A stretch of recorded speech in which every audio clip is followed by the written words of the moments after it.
tas dan dititipkan ke jamaah yang berada di depannya sampai ke meja ustadz.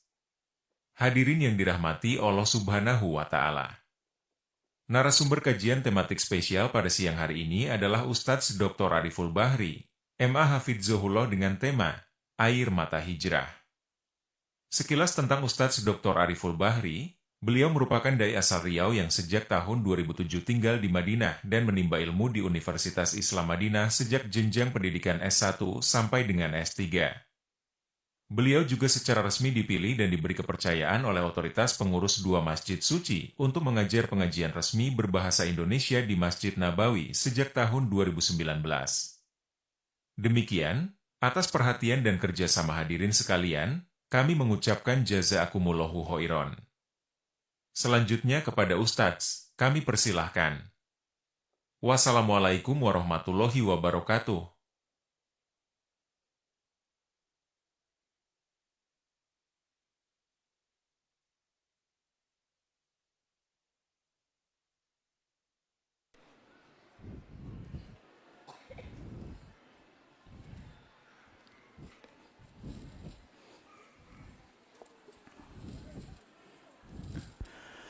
Bismillahirrahmanirrahim. Assalamualaikum warahmatullahi wabarakatuh. Innal hamdalillah nahmaduhu wa nasta'inuhu wa nastaghfiruh wa na'udzu billahi min shururi anfusina wa min sayyiati a'malina. Man yahdihillahu fala mudilla lahu wa man yudlil fala hadiya lahu. Ashhadu an la ilaha illallah wahdahu la syarika lahu وأشهد أن محمدًا عبده ورسوله لا نبي بعد أما بعد يا أيها الذين آمنوا اتقوا الله حق تقاته ولا تموتن إلا وأنتم مسلمون يا أيها الناس اتقوا ربكم الذي خلقكم من نفس واحدة وخلق منها زوجها وبث منهما رجالًا كثيرًا ونساء واتقوا الله الذي تساءلون به والأرحام إن الله كان عليكم رقيبًا يا أيها الذين آمنوا اتقوا الله وقولوا قولا سديدا يصلح لكم أعمالكم ويغفر لكم ذنوبكم ومن يطع الله ورسوله فقد فاز فوزا عظيما أما بعد فإن أصدق الحديث كتاب الله وخير الهدي هدي محمد صلى الله عليه وسلم وشر الأمور محدثاتها فإن كل محدثة بدعة وكل بدعة ضلالة. Ikhwatal Islam, saudara kaum muslimin, kaum muslimat, ikhwani, akhawati, rahimani wa rahimakumullah. Alhamdulillah, kita bersyukur kepada Allah Subhanahu wa Ta'ala. Di sore hari ini, Allah Subhanahu wa Ta'ala kembali memberikan kemudahan kepada kita bersama untuk memanfaatkan waktu yang ada dalam rangka beribadah kepada Allah Subhanahu wa Ta'ala. Dan tidak ada ibadah yang paling mulia kecuali duduk di masjid Allah Subhanahu wa Ta'ala. Kita berzikir di dalamnya, kita membaca ayat-ayat Al-Quran, kita membaca hadis-hadis Nabi sallallahu alaihi wasallam. Dan di antara waktu yang paling mulia adalah di sore hari. Karena ada siang hari, ada malam hari. Dan biasanya waktu yang paling mulia di malam hari adalah yang terakhir. Sebagaimana waktu yang paling mulia di siang hari adalah yang terakhir juga. Sehingga dikala kita beribadah kepada Allah Subhanahu wa Ta'ala di waktu-waktu yang terakhir ini, maka pahalanya pun akan dilipat gandakan oleh Allah Subhanahu wa Ta'ala. Kalau seandainya ada di antara kaum muslimin yang ditanya, dikala kita ingin melakukan salat malam, kapan waktu yang paling bagus? Terakhir, sepertiga malam terakhir. Begitu juga di siang hari, di antara waktu yang paling mulia adalah di waktu yang terakhir. Kapan waktu yang terakhir? Yaitu setelah solat asar. Waktu asar itu ikhwatul Islam adalah waktu di mana syaitan, jin, iblis mencari mangsa. Sehingga dianjurkan bagi kita berzikir kepada Allah di waktu tersebut. Dan zikir yang paling mulia adalah membaca Al-Quran, membaca hadis-hadis Rasulullah sallallahu alaihi wasallam, dan itu merupakan di antara ibadah yang sangat luar biasa, diberikan pahala yang mulia oleh Allah Subhanahu wa Ta'ala. Karena apabila ada seorang hamba yang beribadah di waktu-waktu yang dilalaikan, maka ibadah yang dia lakukan dilipat gandakan pahalanya. Seperti misalnya dikala kita melakukan salat sunat duha, Salat sunat duha waktunya mulai dari matahari terbit sampai waktu zawal. Itu adalah waktu melakukan salat duha.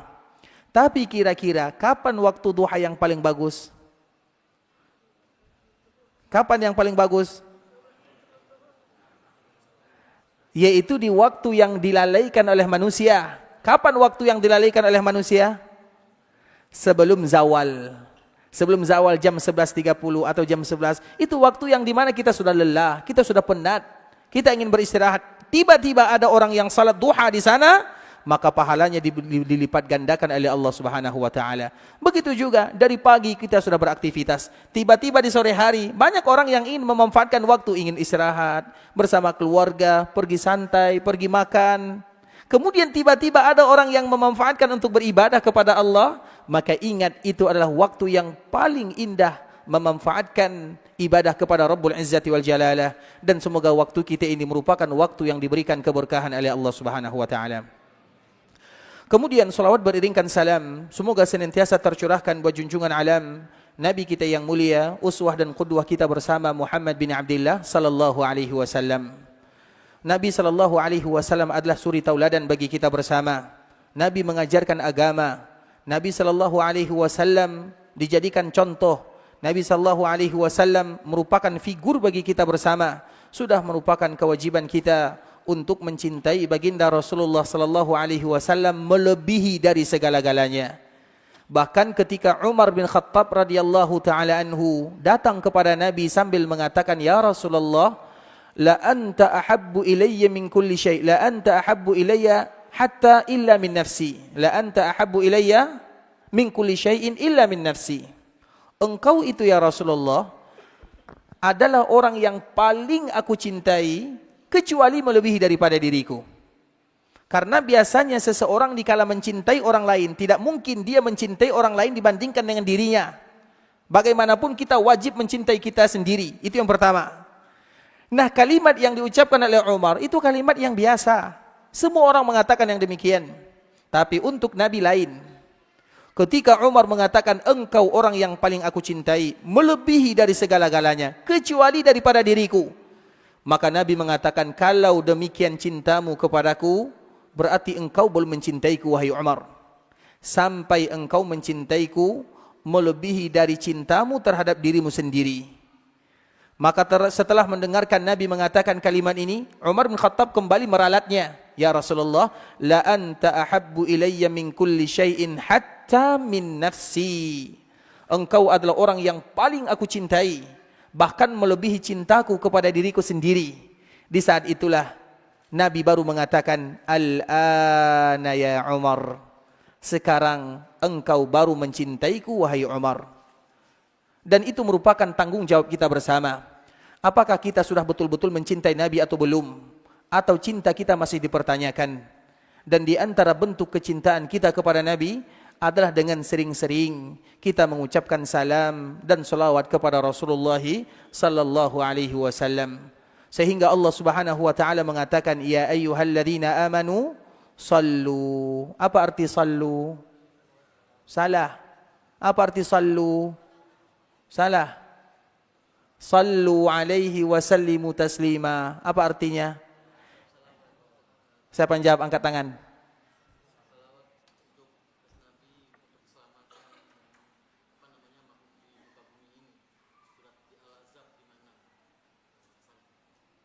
Masih salah. Apa arti sallu? Agar kita tahu, ternyata kita masih banyak berhutang kepada Nabi sallallahu alaihi wasallam. Apa arti sallu? Sallu itu artinya adalah perbanyaklah bersolawat. Karena tidak ada kalimat syiddah di dalam bahasa Arab kecuali ada penekanan. Misalnya daraba, memukul. Tapi kalau ditambah syiddah bahasa kitanya ya. Kalau kita belajar tajwid, harokat, fathah, kasrah, dhamma, syiddah atau tasydid.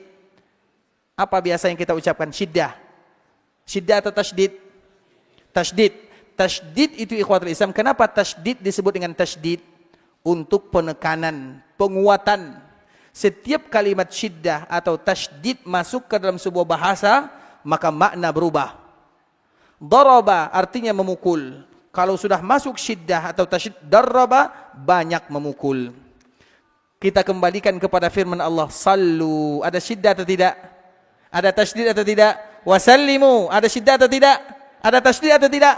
Artinya perbanyaklah mengucapkan salawat dan perbanyaklah mengucapkan salam kepada Rasulullah sallallahu alaihi wasallam. Bukan kita maknakan, wahai orang-orang yang beriman, salawatlah kepada Nabi, salamlah kepada Nabi. Iya, itu sebahagian makna. Tapi makna yang sesungguhnya, perbanyaklah mengucapkan salawat dan perbanyaklah mengucapkan salam kepada Rasulullah sallallahu alaihi wasallam. Makanya apakah kita sudah melakukan yang demikian? Kalau satu kali kita baru bersalawat, belum kita melaksanakan ayat ini.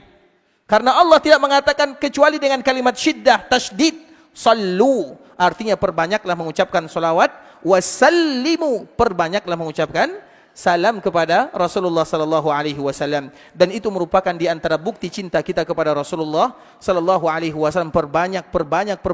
Bukan satu kali, bukan dua kali. Satu kali, dua kali belum banyak namanya.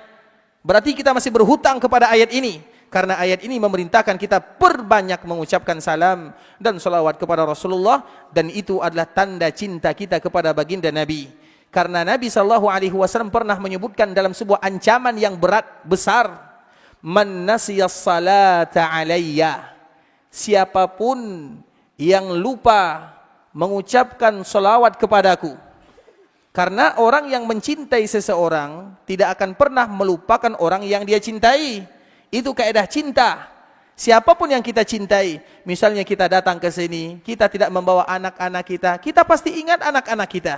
Kita ingat keluarga kita, kita ingat orang tua kita. Kenapa kita selalu ingat? Karena mereka adalah orang-orang yang kita cintai. Orang yang kita cintai tidak mungkin kita lupakan. Dan manusia yang pertama kali kita cintai adalah Rasulullah sallallahu alaihi wasallam. Maka kalau ada orang yang tidak bersolawat, berarti tanda mereka lupa kepada nabinya. Dan kalau mereka lupa, khati'a tariqal jannah, maka nanti salah langkahnya menuju surga. Kalau kita salah melangkah menuju surga, kita akan melangkah kemana?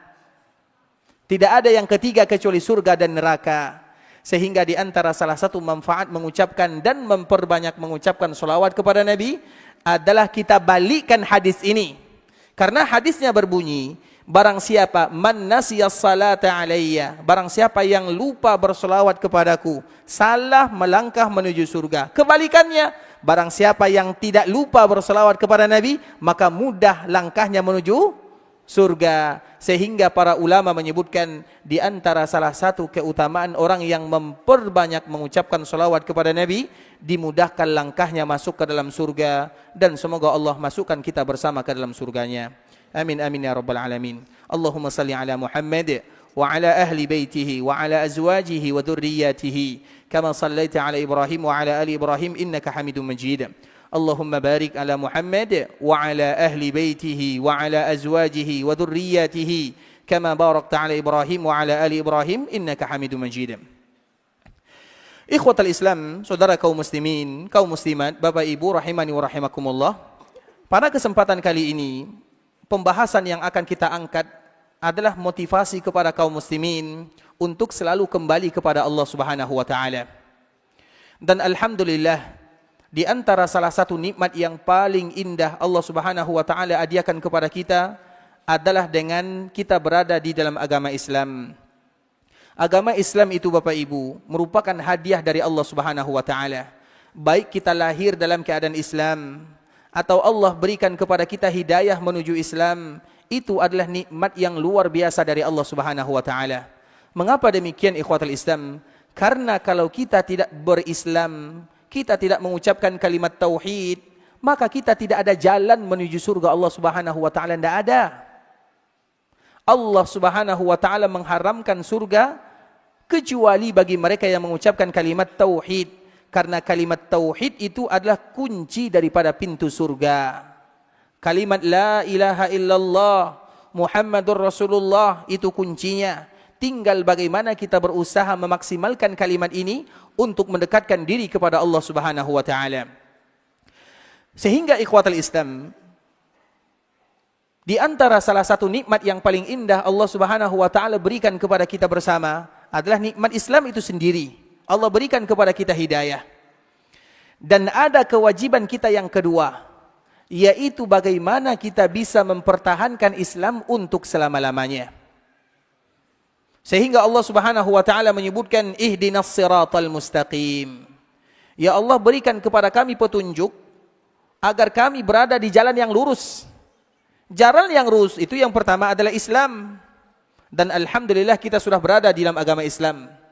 Tinggal kewajiban kita yang kedua, bagaimana kita bertahan di dalam agama Islam.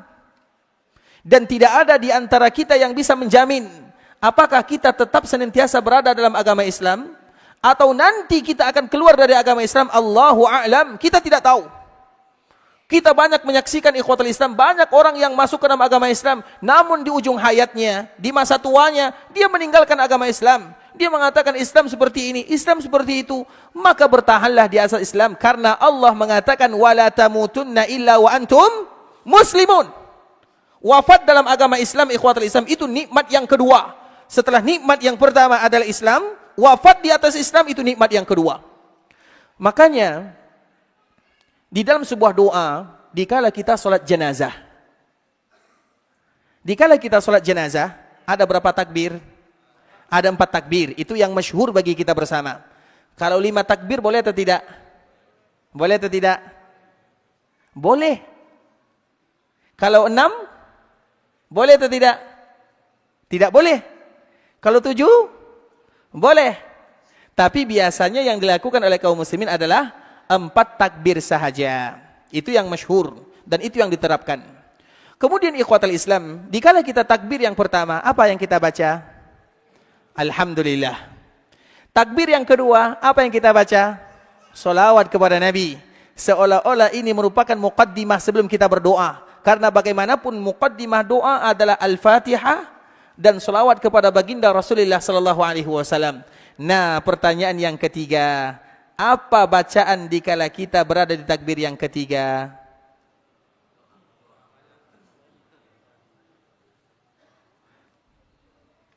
Allahumma ighfir li hayyina wa mayyitina wa syahidina wa ghaibina wa dzakarina wa unsana wa kabirina wa saghirina. Allahumma man ahyaitahu minna fa ahyihi 'alal iman wa man tawaffaitahu fatawaffihi 'alal islam. Kemudian baru doa yang lainnya. Allahumma ighfir lahu warhamhu wa'afihi wa'fu anhu wa akrim nuzulahu wa wasi' madkhalahu wa usilhu bil ma'i wassalji wal barad ila akhir doa. Itu adalah di antara doa yang kita baca dikala kita mensalatkan saudara kita yang sudah meninggal. Ada yang hafal doanya? Kalau Allah maghfirlahu saja ikhwatul Islam itu doa biasalah, biasa dihafal oleh seluruh kaum muslimin.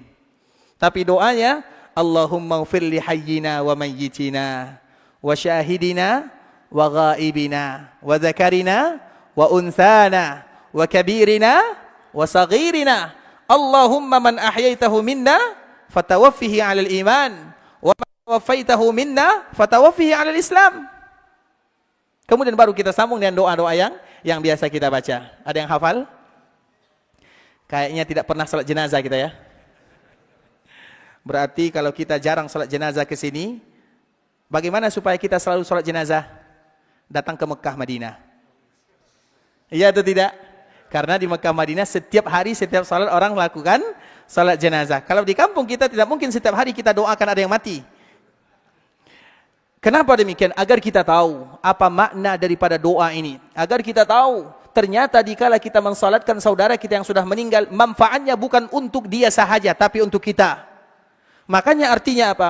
Allahumma ighfir li hayyina wa mayyitina. Ya Allah, ampunkan dosa kami yang masih hidup. Ampunkan dosa kami yang sudah meninggal.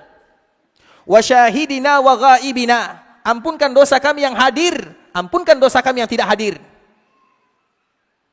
Wa dzakarina wa unsana. Ampunkan dosa kami yang laki-laki dan juga yang perempuan. Wa kabirina wa saghirina. Ampunkan dosa kami yang dewasa, yang besar. Ampunkan dosa kami yang juga masih kecil. Allahumma man ahyaitahu minna fatawaffihi 'alal iman. Siapapun di antara kami yang engkau berikan umur panjang, panjangkan umur kami dalam keadaan iman. Karena bagaimanapun kita ingin hidup dalam melakukan kebaikan kepada Allah Azza wa Jalla. Kita hidup, bukan hanya hidup ini ikhwatul Islam, bukan milik kita. Hidup kita ini milik Allah Azza wa Jal. Kita hidup, Allah yang memberikan kehidupan, dan Allah memerintahkan kita untuk taat akan aturan. Sehingga hidup ini adalah milik Allah Subhanahu wa Ta'ala, bukan milik kita. Dan hidup kita cuma sekali. Sehingga Allah Subhanahu wa Ta'ala menyebutkan, "Afa hasibtum annama khalaqnakum abasa wa annakum ilaina la turja'un?" Apakah kalian menganggap kami ciptakan kalian hanya untuk bermain, tidur, bermain, pergi jalan-jalan? Apakah itu untuk kami ciptakan kalian? Untuk itukah kami ciptakan kalian? Seolah-olah Allah bertanya kepada kita, "Apa hasibtum annama khalaqnakum abasa wa annakum ilaina la turja'un?" Kemudian nanti kalian tidak akan kembali kepadaku, kata Allah. Seolah-olah Allah mengingatkan bahwa kalian hidup untuk Allah. Kita bukan hidup untuk dunia. Kita bukan hidup untuk harta. Kita bukan hidup untuk keluarga. Tapi kita hidup untuk Allah Subhanahu wa Ta'ala. Begitu juga di dalam ayat yang lain. Ayahsabul insanu an yutraka sudah. Apakah kalian menganggap kami akan meninggalkan kalian begitu saja? Tidak. Kita diciptakan, ada pertanggungjawaban. Suatu saat nanti kita akan meninggal. Dan dikala kita meninggal, pasti ditanya oleh Allah Subhanahu wa Ta'ala. Maka dari situlah kita berdoa, Allahumma man ahyaitahu minna fa ahyi 'alal iman.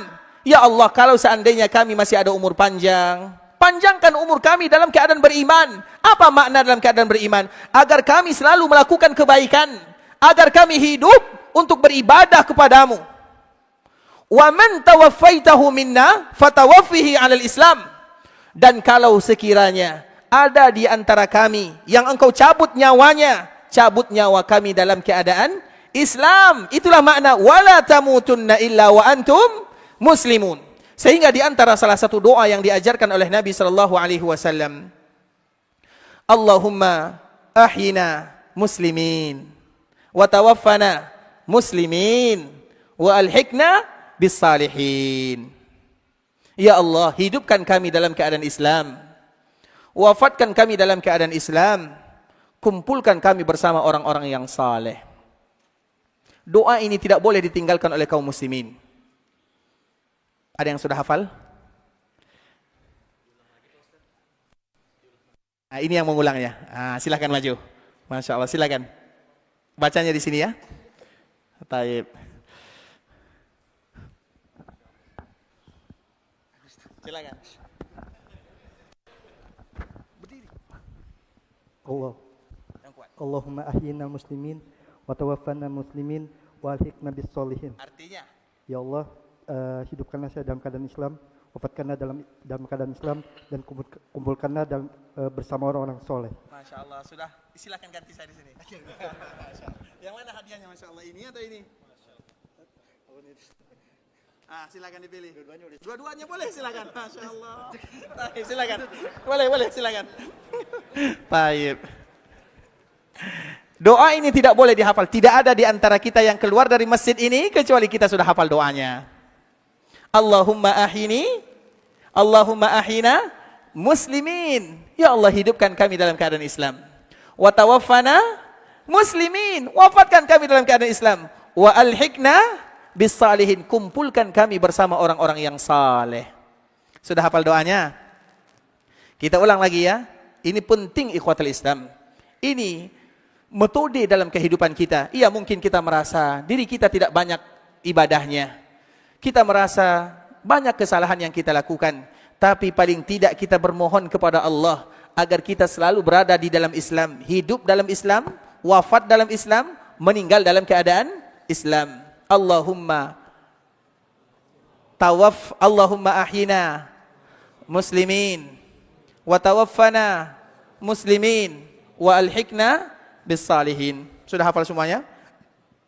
Nanti usahakan ikhwatul Islam jangan ada di antara kita yang tidak hafal, karena ini merupakan di antara doa yang wajib kita minta kepada Allah Subhanahu wa Ta'ala. Mengapa kita berdoa seperti ini?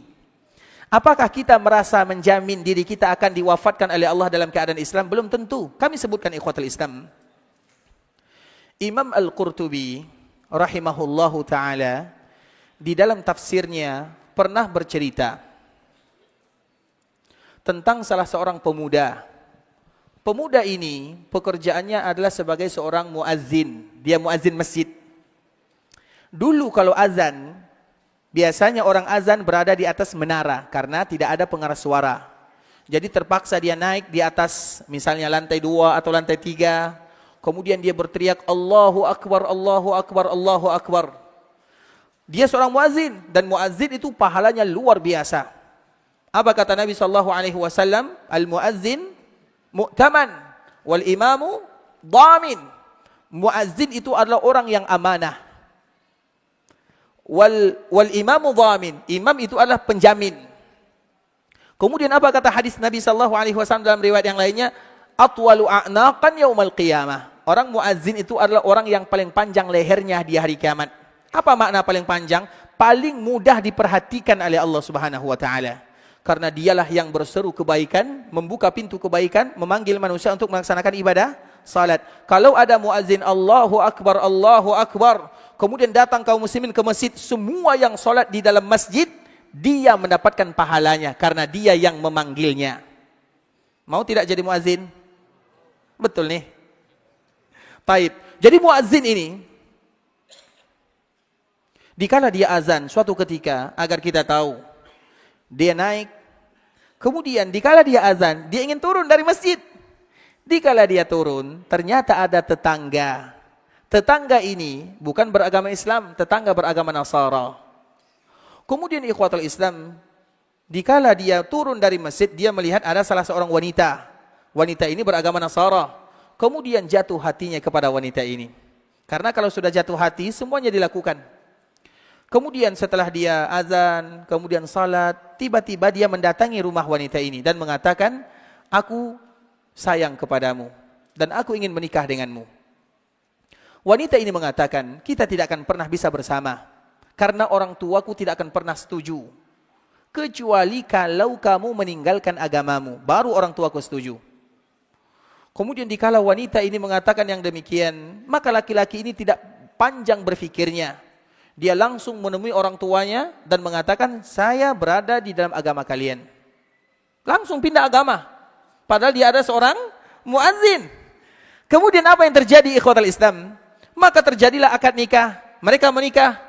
Dikala menikah, maka laki-laki ini naik ke atas rumah perempuan tersebut. Karena rumahnya juga ada 2 lantai. Naik, kemudian dikala dia naik, langsung terjatuh. Dikala terjatuh, langsung meninggal di sana. Islam dia tinggalkan, wanita tidak dia dapatkan.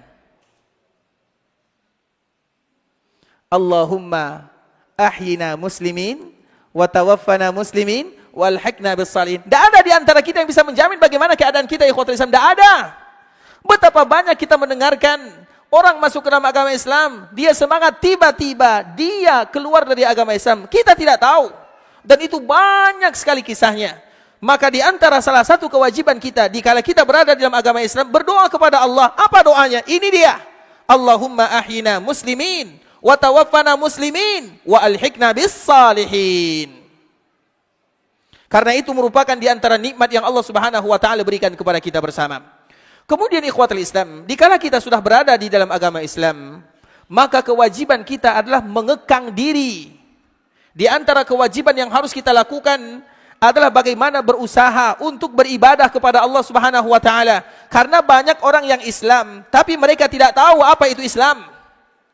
Mereka mungkin Islamnya salat, orang salat, kemudian puasa ya puasa. Kadang ada yang tidak salat, kadang ada yang tidak puasa. Kadang ada di antara mereka yang Islam, tapi mereka tidak tahu apa itu Islam. Oleh karena itulah ikhwatul Islam, itulah yang dinamakan dengan hijrah di jalan Allah Subhanahu wa taala. Karena memang pembahasan kita pada kali ini adalah air mata hijrah. Kalau pembahasannya air mata hijrah, berarti kita hanya memberikan sedikit motivasi kepada kaum muslimin agar bagaimana kita istiqamah di dalam agama Allah Subhanahu wa taala, agar kita tahu untuk apa Allah menciptakan diri kita. Ada sebuah kisah yang sangat indah ikhwatul Islam. Kisah ini terjadi kepada salah seorang yang namanya Fudail bin Iyad. Fudail bin Iyad dulu dia adalah seorang perampok. Kalau bahasa kitanya begal lah, begal, perampok. Pokoknya orang kalau sudah tahu Fudail, maka yang mereka tahu adalah bagaimana dosanya, kejahatannya, maksiatnya, orang yang jahat. Kemudian Fudail ini suatu ketika Dia pernah keluar dari rumahnya, ingin melakukan aksinya, merampok, begal, mencuri, dan yang semisalnya. Tiba-tiba dia ketahuan. Maka dikala dia ketahuan, dia lari, dan lari. Ketika beliau lari, maka pada akhirnya beliau lari sampai di sebuah rumah atau sampai di sebuah masjid. Kebetulan dia mendengarkan firman Allah Subhanahu wa taala berbunyi, "Alam ya'ni lil ladzina amanu an takhsha'a qulubuhum li dzikrillah." Wahai orang-orang yang beriman, kapan waktunya kalian akan khusyuk beribadah kepada Allah Subhanahu wa taala? Kapan kalian akan tunduk kepada Allah? Dikala dia mendengarkan ayat ini, seolah-olah masuk ayat ini ke dalam hatinya. Dan itu adalah panggilan Allah untuk dirinya. Seolah-olah dia mengatakan kepada dirinya, wahai diri, kira-kira sampai kapan kamu akan melakukan maksiat? Kira-kira sampai kapan kamu jauh dari Allah Subhanahu wa taala? Kira-kira sampai kapan kamu melakukan hal-hal yang tidak diridai oleh Allah Subhanahu wa taala? Kira-kira sampai kapan kamu tidak mau salat, tidak mau berpuasa, tidak mau beribadah, jauh dari agama? Sampai kapan kalian akan melakukan seperti ini? Apakah nanti kalian menjamin kalau umur 40 tahun aku akan beribadah? Apakah kalian menjamin kalau nanti umurnya 50 tahun kami akan beribadah? Siapa di antara kita yang bisa memberikan jaminan kalau umur 50 tahun, 60 tahun akan beribadah? Tidak ada yang tahu. Sehingga dikala dibacakan ayat ini, alam ya'ni lilladzina amanu an takhsha'a qulubuhum li dzikrillah. Wahai orang-orang yang beriman, sampai kapan kalian akan lalai? Sampai kapan kalian akan sibuk dengan dunia? Sampai kapan? Sampai kapan? Dikala ayat ini terdengarkan, maka di saat itulah Fudail menangis. Kemudian mengatakan, al-an, sekarang ya Allah, sekarang waktunya. Sekarang waktunya. Coba bayangkan, seorang perampok, seorang begal, orang yang jahat terkenal dengan keburukannya. Dikala dia mendengarkan sepenggal ayat dari Allah Subhanahu wa taala, langsung dia mengatakan, sekarang ya Allah, sekarang. Kemudian setelah dia mengatakan yang demikian, maka dia mengikrarkan dirinya untuk hijrah di jalan Allah Subhanahu wa taala. Dia meninggalkan kampung halamannya dan dia pergi ke sebuah tempat yang bernama Mekkah dan Madinah. Maka dari situlah dia terkenal dengan Abidul Haramain, orang yang beribadah di dua tanah haram. Siapa beliau? Fudail bin Iyad.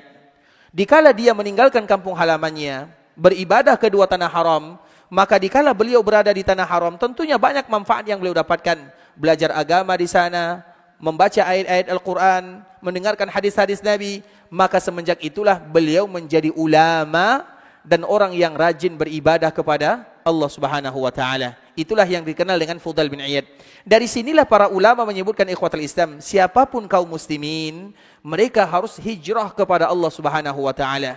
Dan hijrah itu terbagi kepada beberapa bagian. Ada hijrah yang masanya sudah habis, yaitu hijrahnya Nabi sallallahu alaihi wasallam dari Mekah menuju Madinah. Sehingga dikala Nabi hijrah, terkenallah ada dua kelompok besar. Yang pertama disebut dengan kaum Muhajirin, dan yang kedua disebut dengan kaum Al-Ansar. Maka sahabat Nabi itu ada tiga. Yang pertama sahabat Nabi disebut dengan Muhajirun. Yang kedua sahabat Nabi disebut dengan Al-Ansar. Dan yang ketiga sahabat Nabi disebut dengan siapa?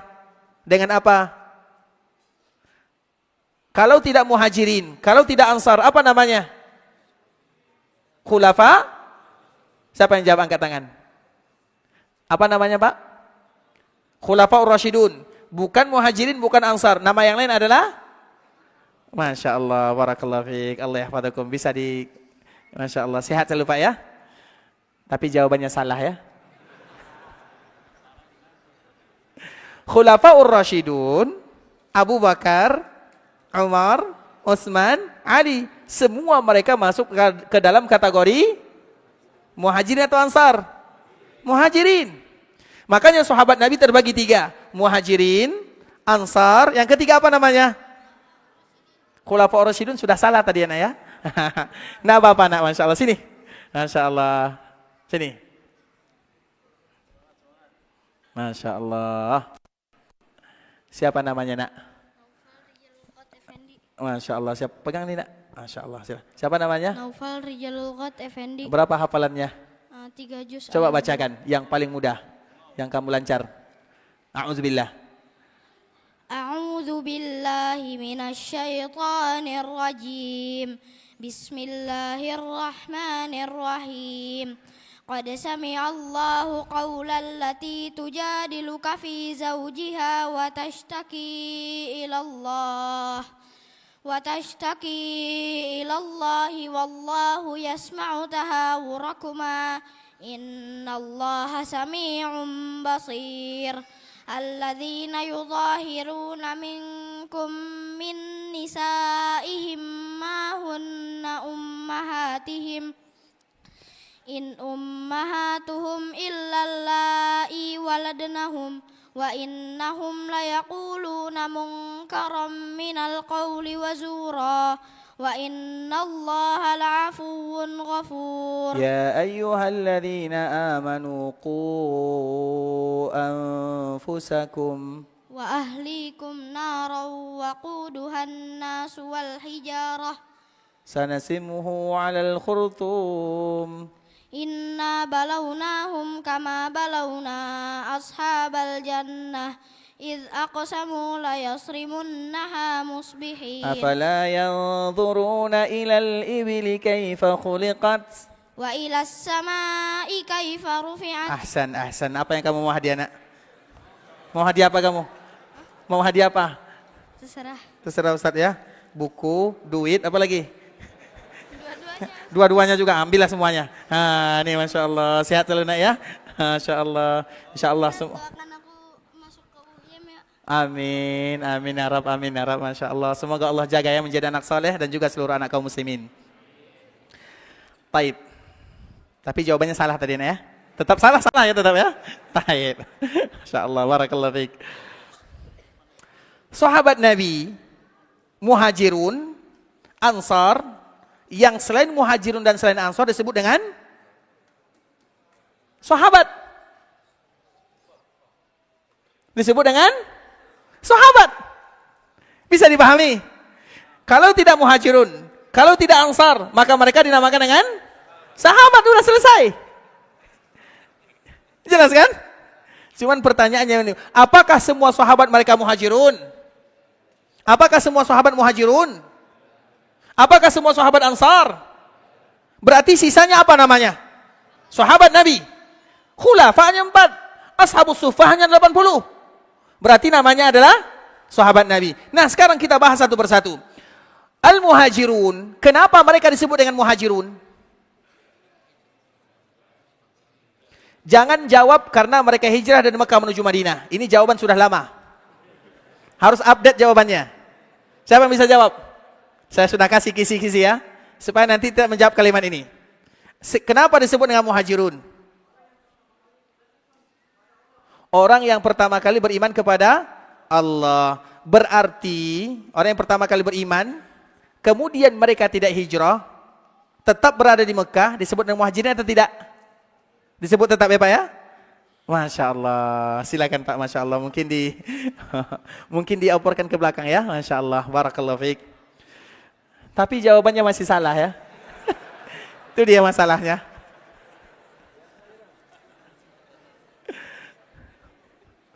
Orang Muhajirun itu ikhwatul Islam adalah orang yang hijrah dari Mekah menuju Madinah sebelum terjadinya Fathu Makkah. Bisa dipahami? Fathu Makkah itu terjadi tahun keberapa? Nah, ini baru betul nih. Masya Allah, silakan ini baru betul ya, silakan Masya Allah.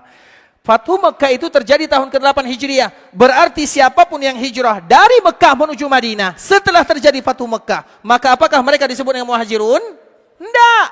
Mengapa demikian ikhwatul Islam? Karena dikala kaum muslimin hijrah dari Mekah menuju Madinah, sebelum kota Mekah menjadi milik Nabi SAW, itu perjuangannya berat, tidak ringan.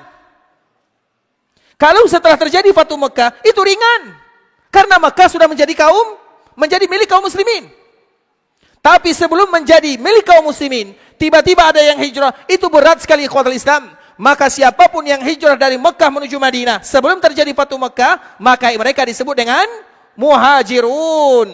Siapapun yang meninggalkan Mekah menuju Madinah sebelum terjadi Fathu Makkah, mereka disebut dengan Muhajirun. Kalau ada di antara mereka yang meninggalkan Mekah menuju Madinah setelah terjadinya Fathu Makkah, apa namanya? Sahabat yang Karena banyak juga orang Mekah menuju Madinah, terutama setelah terjadi Fatu Mekah, mereka juga tetap disebut dengan hijrah, tapi tidak disebut dengan muhajirun. Karena kalimat muhajirun itu mulia, dan mereka diabadikan oleh Allah Subhanahu wa taala di dalam Al-Qur'an, di dalam hadis. Setiap kali Allah ingin memuji kaum muslimin, maka Allah akan mulakan dengan muhajirun. Setiap kali Allah memuji kaum muslimin, muhajirun pertama kali dipuji. Karena muhajirun, mereka adalah muhajirun, dan muhajirun adalah orang-orang al-ansar. Makanya orang muhajirun mereka adalah orang ansar, dan orang ansar bukan orang muhajirun. Sehingga orang muhajirun mereka mendapatkan dua pahala. Pahala hijrah dari Mekah menuju Madinah, dan pahala mereka menolong baginda Rasulullah sallallahu alaihi wasallam. Hijrah itu tidak mudah ikhwatal Islam, sulit sekali. Salah satu contohnya adalah putri Nabi sallallahu alaihi wasallam. Putri Nabi itu ada 4. Yang pertama Zainab, yang kedua Ruqayyah, yang ketiga Ummu Kulsum, dan yang keempat adalah Fatimah radhiyallahu taala anhunna. Zainab adalah putri Nabi yang pertama, dan dia memiliki seorang suami. Siapa nama suaminya? Masya Allah, Abul As. Masya Allah, barakallahu fiik, Allah yahfadak. Suaminya adalah Abul As. Kemudian Ruqayyah, siapa suaminya? Sebelum Utsman. Sebelum Utsman bin Affan. Siapa suaminya? Ada yang tahu?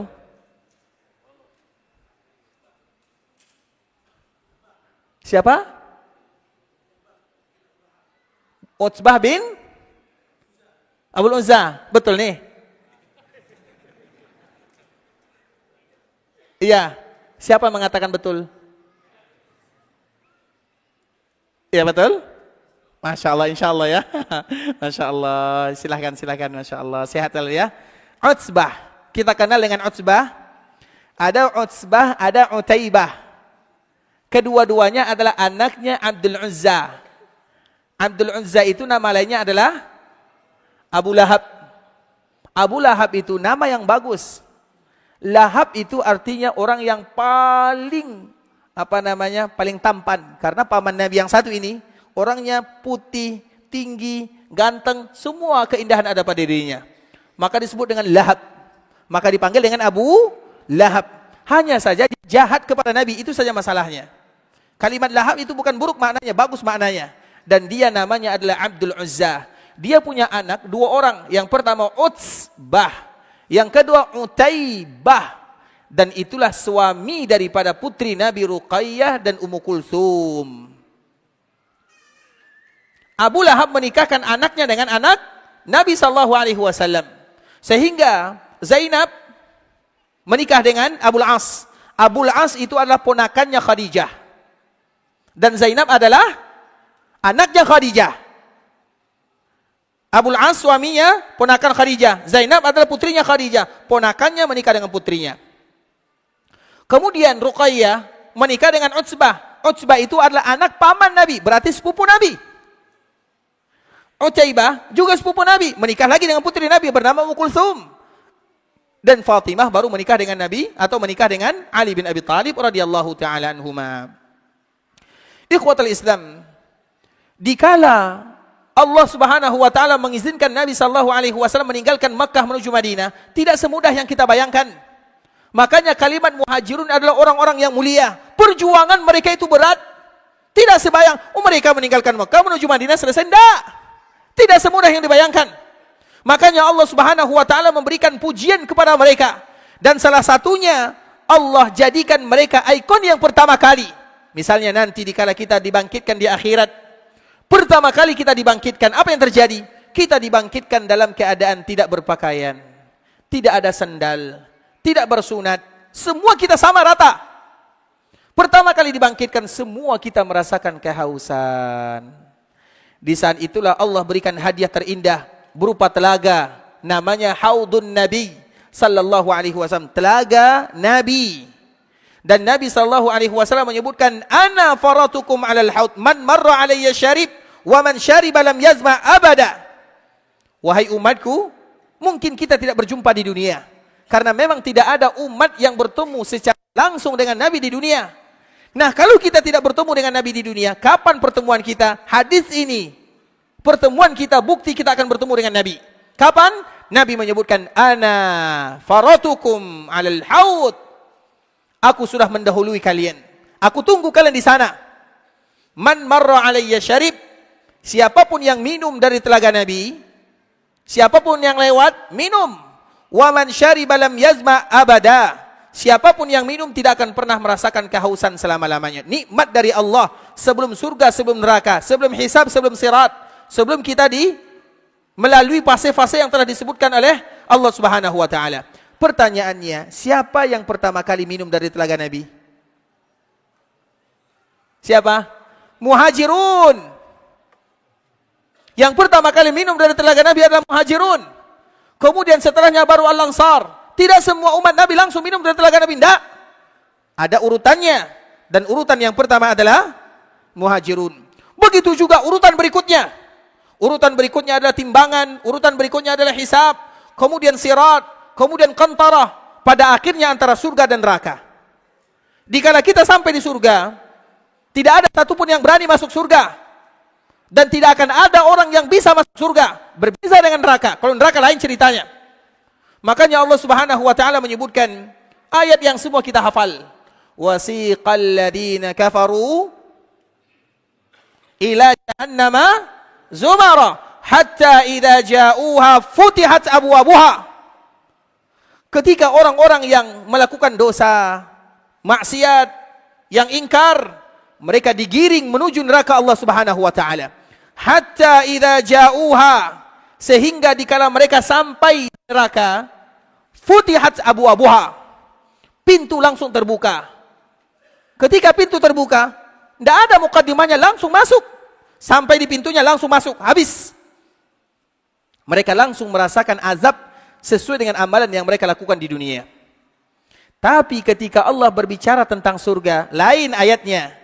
Wasiqal ladina taqaw rabbahum ilal jannati zumara hatta idza ja'uha wa futihat. Apa bedanya antara ayat pertama dengan ayat kedua? Kita perhatikan ikhwatul Islam. Untuk ayat yang bercerita tentang neraka, Allah mengatakan, wasiqal ladzina kafaru ila jahannama zumara hatta idza ja'uha futihat. Kalau untuk ayat surga Allah menyebutkan hatta idza ja'uha wa futihat. Ada huruf waw. Untuk neraka tidak ada wawnya. Hatta idza ja'uha futihat. Untuk penduduk surga, hatta idza ja'uha wa futihat. Sampai di sini paham perbezaannya antara ayat surga dengan ayat neraka? Kenapa demikian? Penduduk neraka dikala mereka sampai di neraka tidak ada mukaddimahnya, langsung masuk. Sedangkan penduduk surga dikala sampai di pintu surga tidak boleh masuk. Tidak ada satupun yang berani masuk surga dan tidak ada satupun yang diizinkan masuk surga. Karena memang Allah berpesan kepada khazinul jannah. Orang yang menjaga surga, malaikat yang menjaga surga disebut dengan khazin. Dikala Allah berpesan, apa pesan Allah kepadanya? Tidak boleh satupun yang masuk sebelum yang namanya Muhammad bin Abdullah sallallahu alaihi wasallam. Sehingga dikala penduduk surga ingin memasuki surga, mereka tidak bisa masuk. Sampai yang pertama kali masuk adalah Rasulullah sallallahu alaihi wasallam. Maka Rasulullah mengatakan, dikala ingin memasukinya, malaikat bertanya, kamu siapa? Nabi mengatakan, ana Muhammadun, aku adalah Muhammad. Kemudian penjaga surga mengatakan, bika umirtu, aku diperintahkan oleh Allah untukmu. Artinya aku tidak boleh membuka pintunya kecuali untukmu yang pertama. Maka di saat itulah yang pertama kali memasukinya adalah Rasulullah sallallahu alaihi wasallam. Kemudian setelah Nabi memasukinya, siapa lagi yang masuk ke dalam surga? Yang tadi kita sebutkan, Muhajirun. Agar kita tahu, orang yang muhajirun, orang yang hijrah di jalan Allah itu tidak semudah yang kita bayangkan. Sehingga dengan kesulitan yang mereka hadapi, Allah berikan bonus, Allah berikan hadiah, hadiah di dunia dan hadiah di akhirat. Hadiah di akhirat tadi telah kita sebutkan, sedangkan hadiah di dunia adalah orang-orang yang dipilih oleh Allah Subhanahu wa taala. Maka itu adalah hijrah yang pertama. Hijrah yang pertama itu ikhwatul Islam adalah orang yang meninggalkan suatu tempat menuju tempat yang lainnya. Dan muqaddimahnya adalah para sahabat yang disebut dengan muhajirun. Siapapun yang kondisinya sama dengan muhajirun, maka dianjurkan bagi mereka untuk berhijrah. Apa maknanya? Contoh misalnya, kita tinggal di tempat yang sulit bagi kita beribadah. Kita tinggal di tempat yang menghinakan agama. Maka di saat itu kita harus mencari tempat yang memudahkan kita beribadah kepada Allah Subhanahu wa taala. Itu disebut dengan hijrah. Kemudian hijrah yang kedua, karena hijrah itu ikhwatul Islam. Kenapa hijrah disebut dengan hijrah? Diambil dari kata-kata hajara. Hajara itu artinya hajar. Hajar apa makna hajar? Meninggalkan. Makanya di dalam sebuah hadis Nabi sallallahu alaihi wasallam, la yahjuru muslimun. Tidak boleh seorang muslim berhijrah dari muslim yang lainnya. Hijrah itu maknanya banyak. Dan di antara makna secara bahasa itu meninggalkan. Dan seorang muslim tidak boleh meninggalkan saudaranya sesama muslim lebih daripada 3 hari. Kalau itu urusan dunia. Kalau itu urusan dunia. Seperti misalnya masalah hutang piutang, masalah batasan tanah, masalah muamalah. Dia kesal kepada saudaranya. Iya, dia kesal. Tapi tidak boleh lebih daripada 3 hari. Kalau urusan dunia. Tapi kalau urusan agama maka tentunya sesuai dengan kemaslahatan yang ada. Nah, dari kata hijrah inilah ikhwatul Islam, artinya meninggalkan. Yang pertama meninggalkan tempat. Yang kedua, meninggalkan teman yang kurang baik kepada teman yang baik. Itu juga disebut dengan hijrah. Karena seorang muslim, mereka tidak boleh kecuali berteman dengan orang-orang yang baik. Berteman dengan orang-orang yang mengajak mereka kepada kebaikan. Berteman dengan orang-orang yang mengingatkan mereka akan kematian. Berteman kepada orang-orang yang mengingatkan mereka akan surga dan neraka. Berteman kepada orang-orang yang mengajak dia untuk salat, beribadah kepada Allah Subhanahu wa taala. Cari teman yang seperti itu ikhwatul Islam.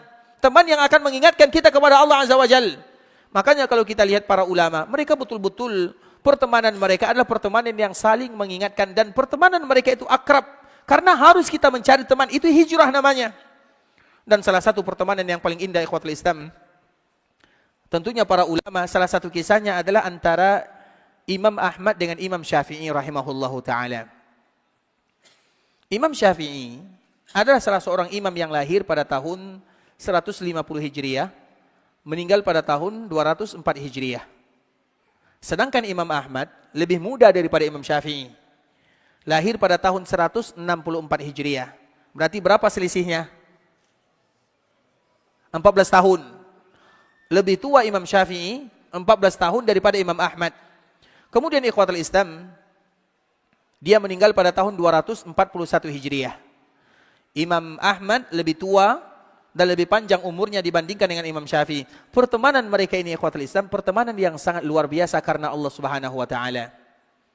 Imam Syafi'i selalu memberikan pujian kepada Imam Ahmad. Imam Ahmad selalu memuji Imam Syafi'i rahimahullahu taala. Begitu juga kiranya kalau ada di antara kaum muslimin mereka yang mengambil pendapat Imam Syafi'i, maka jangan pernah mereka mencela orang yang mengambil pendapat Imam Ahmad misalnya.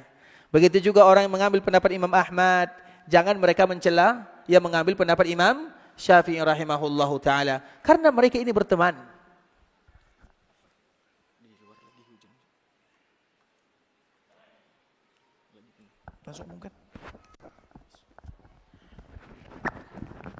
Assalamualaikum warahmatullahi wabarakatuh. Afwan kepada rekan-rekan semuanya untuk berdiri sejenak. Dikarenakan di luar sedang hujan, jadi mohon untuk berdiri sejenak. Semuanya kepada jamaah.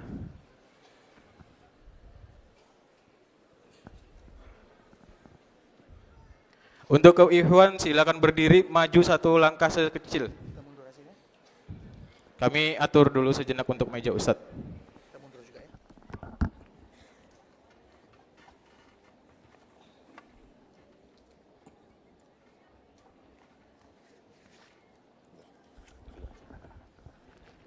Nah, silahkan duduk kembali untuk para ikhwan. Jazakallah khairan.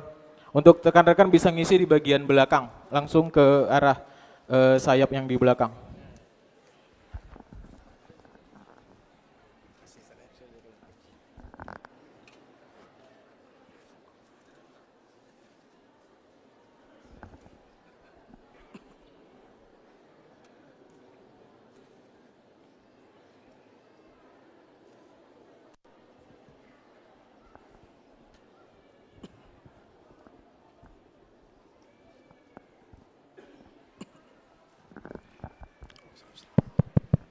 Ahwat. Untuk ahwat yang di atas, sisi sayap kanan dan sayap kiri bisa langsung diisi. Yang di pinggir kelas, yang di ruang kelas langsung bisa diisi. Syukron.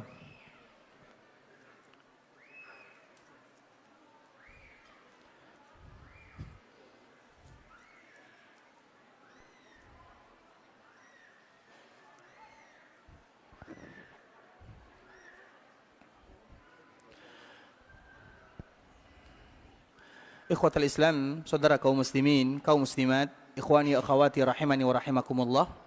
Semoga Allah Subhanahu wa taala ampunkan dosa kita bersama. Allah Subhanahu wa taala berikan keberkahan dalam kehidupan kita. Allah jadikan kita adalah hamba-hamba yang taat kepada Allah Subhanahu wa taala, dan semoga Allah mudahkan langkah kita di dunia dan dimudahkan langkah kita menuju surga Allah Subhanahu wa taala, dan kita dikumpulkan bersama orang-orang yang diridhai oleh Allah Subhanahu wa taala. Tidak ada di antara kita yang sakit kecuali Allah Subhanahu wa taala berikan kesembuhan. Tidak ada di antara kita yang berhutang kecuali Allah Subhanahu wa taala berikan kelunasan. Tidak ada di antara kita yang mendapatkan musibah kecuali Allah Subhanahu wa taala memberikan keringanan. Tidak ada di antara kita yang berdoa kepada Allah kecuali kita berharap agar Allah mengabulkan setiap doa dan permintaan kita bersama, dan Allah menerima amal ibadah kita, dan semoga Allah Subhanahu wa taala kabulkan itu semua. Amin amin ya rabbal alamin. Karena momen-momen seperti ini ikhwatul Islam, terutama dikala hujan turun, berdoalah sebanyak-banyaknya karena Allah sedang menurunkan rahmat dan kasih sayangnya, dan kita bersyukur kepada Allah Subhanahu wa taala. Di daerah kita sering turun hujan, tinggal bagaimana kita berdoa meminta kepada Allah Subhanahu wa taala. Di sebagian daerah ikhwatul Islam, hujan turun hanya 2 kali 1 tahun. 1 kali dalam 1 tahun. Dan setiap kali hujan turun, dan kita mengetahui di daerah kita ini 1 kali dalam 1 hari, 2 kali dalam 1 hari, kadang 1 kali dalam 1 minggu, itu adalah momen kita berdoa kepada Allah Subhanahu wa taala, karena hujan itu adalah barokah. Bahkan kalau ada di antara kita yang sakit, ada yang terkena sihir, ada terkena ain, ada yang diganggu, maka di antara salah satu obatnya adalah air hujan, dan semoga Allah kabulkan doa kita bersama. Kita lanjutkan ikhwatul Islam. Sebelum kita melanjutkan, siapa kira-kira di sini yang paling tua? Atau yang merasa paling tua? Ada? Siapa kira-kira yang paling tua? Yang di belakang, yang paling tua, Masya Allah. Berapa umurnya Pak? 70 ya? 77. Masya Allah. Masya Allah. Sehat selalu Pak ya? Ada yang bisa menyaingi? Ada? Berapa Pak? Ada lagi yang bisa menyaingi? Tawaran masih dibuka. Tentunya ini merupakan hadiah bagi kakek kita ya, yang sudah Masya Allah. Semoga diberikan kemudahan. Dan juga untuk kakek kita yang di belakang ya, semoga Allah berikan kesehatan, panjang umur, dan diberikan keberkahan dalam kehidupannya. Motivasi bagi kita bersama ikhwatul Islam untuk memanfaatkan hidup dalam rangka beribadah kepada Allah Subhanahu wa taala, atau dalam rangka mendapatkan ridha Allah Subhanahu wa taala. Tapi ikhwatul Islam, kita lanjutkan tentang pertemanan Imam Syafi'i dengan Imam Ahmad, karena cerita ini sangat indah. Imam Syafi'i dengan Imam Ahmad, kalau kita lihat mazhabnya, itu betul-betul bertentangan luar biasa. Tapi dalam masalah agama itu biasa. Dalam masalah muamalah itu tidak. Kadang-kadang kita harus belajar dari para ulama ikhwatul Islam. Iya, mungkin mereka kalau di atas meja itu begaduh, saling pukul meja. Kalau di atas meja karena mereka ingin menyelamatkan agama, karena tujuan mereka adalah agama. Tapi kalau di luar selesai semuanya. Bagaimanapun kita adalah ukhuwah, bagaimanapun kita adalah saudara, dan kita ingin mencari kawan-kawan yang saleh karena manfaatnya sangat besar. Bahkan di dalam sebuah hadis yang dikeluarkan oleh Imam At-Tirmidzi, di antara salah satu kemuliaan seseorang adalah ketika mereka berkumpul dengan orang-orang yang saleh atau berkumpul dengan kawan-kawannya. Makanya di akhirat, misalnya kalau kita di akhirat, dikala kita mendapatkan surga dan dimasukkan ke dalam surga, kenikmatan kita itu tidak akan pernah puas kecuali ketika kita dikumpulkan bersama orang-orang yang kita cintai. Maka Allah berikan bonus ini. Dan di antara salah satunya adalah orang-orang yang memiliki keluarga. Misalnya ayahnya masuk surga dan mendapatkan tingkatan surga yang paling mulia, maka Allah akan kumpulkan dia bersama keluarganya, anaknya, cucunya, untuk kesempurnaan kebahagiaannya. Begitu juga dengan kawan-kawan, teman-teman yang baik. yang ingin melakukan kebaikan, kita harus mencari ukhuwah yang kuat, ikhwatul Islam. Ukhuwah di atas jalan Allah Subhanahu wa taala, sama-sama ingin kembali kepada Allah. Karena ukhuwah yang dibangun di atas kecintaan kepada Allah itu tidak berlangsung di dunia, di akhirat pun akan dikumpulkan kembali oleh Allah Subhanahu wa taala. Maka ada sebuah hadis yang dikeluarkan oleh Imam At-Tirmidzi, ketika yang masuk surga sudah masuk surga, yang di neraka sudah masuk neraka, tiba-tiba ada perkumpulan di surga. Mereka mengatakan, kira-kira mana kawan kita yang dulu? Jadi mereka berkumpul, karena di surga itu ikhwatul Islam, mereka juga bisa berkumpul. Dan mereka bercerita tentang dunia. Dulu kita punya kawan kurang lebih berlima, kita berempat, mana satu kira-kira? Maka dicari. Dan kita tahu, Allah akan memberikan kepada penduduk surga apa yang mereka inginkan. Kemudian ikhwatul Islam, maka mereka meminta kepada Allah, ya Allah, dulu kami di dunia itu ada berlima, tapi sekarang kami hanya berempat, mana kawan kami? Maka Allah mengatakan dan memperlihatkan ternyata kawannya berada di dalam api neraka. Iyazan billah.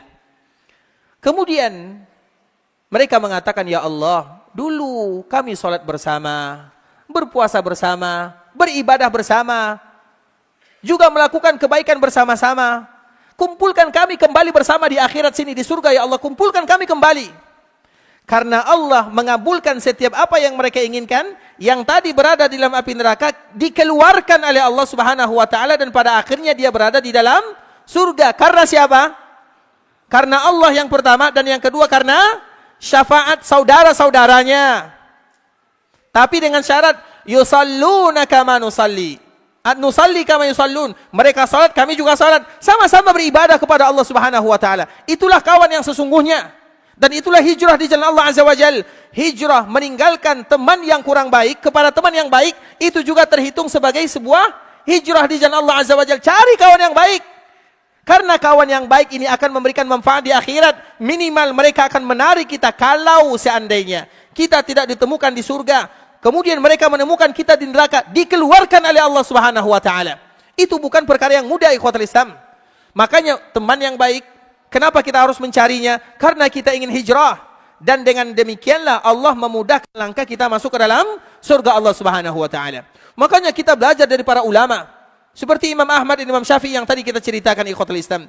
Imam Ahmad dan Imam Syafi'i, mereka berbeza pandang dalam masalah fikih, itu biasa. Berbeza dalam masalah fikih itu perkara yang biasa.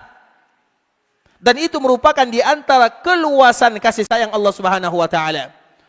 Kemudian ikhwatul Islam, walaupun mereka berbeza, tapi mereka saling memuji antara satu dengan yang lainnya. Dan saling mengambil ilmu antara satu dengan yang lainnya. Makanya Imam Ahmad, karena dia lebih muda daripada Imam Syafi'i, dia selalu memuji Imam Syafi'i dengan pujian yang sangat luar biasa. Bahkan keluarganya tahu, selalu mengatakan Syafi'i, Syafi'i, Syafi'i. Sehingga anak-anaknya merasa heran, Imam Syafi'i ini siapa kira-kira? Dan bagaimana keadaannya? Kenapa ayahku selalu memujinya? Karena mereka berteman karena Allah Subhanahu wa taala, saling berkunjung karena Allah, ukhuwah karena Allah, mengingatkan karena Allah, belajar karena Allah, semuanya karena Allah Subhanahu wa taala. Saling menguatkan satu dengan yang lainnya. Tiba-tiba ikhwatul Islam, Imam Syafi'i, dia berkunjung ke rumah Imam Ahmad. Dikala berkunjung, maka anaknya ini penasaran, kira-kira bagaimana keadaan Imam Syafi'i yang selalu dipuji oleh ayahku. Maka dia selalu memperhatikan Imam Syafi'i, gerak-geriknya.